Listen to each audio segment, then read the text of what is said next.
சமுத்திர கட்டை எடுத்து வச்சுக்கோங்க. எடுத்து கட்டை பிரிச்சு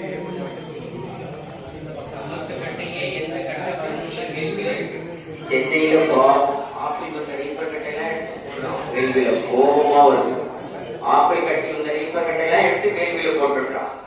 பால் உள்ள மரம், ஆலமரம், அரச மரம், அத்தி மரம், நாய் விழி, 2 பொருள் தான் கம்பேர் செஞ்சதுன்னா நாய் விழியும் நெல்பொறி தான். நெல்பொறி போட்டோம்னா அதுவும் நாய் விழின்னா வேள்வியில கம்பல்சரி வேலி சொல்லணும், வேதம் சொல்லணும். என்ன குச்சிதான் பண்ணணும்? ஆலம் குச்சி, அரச குச்சி, அச்சு குச்சி. அதுவும் அது எப்படி இருக்கணும்?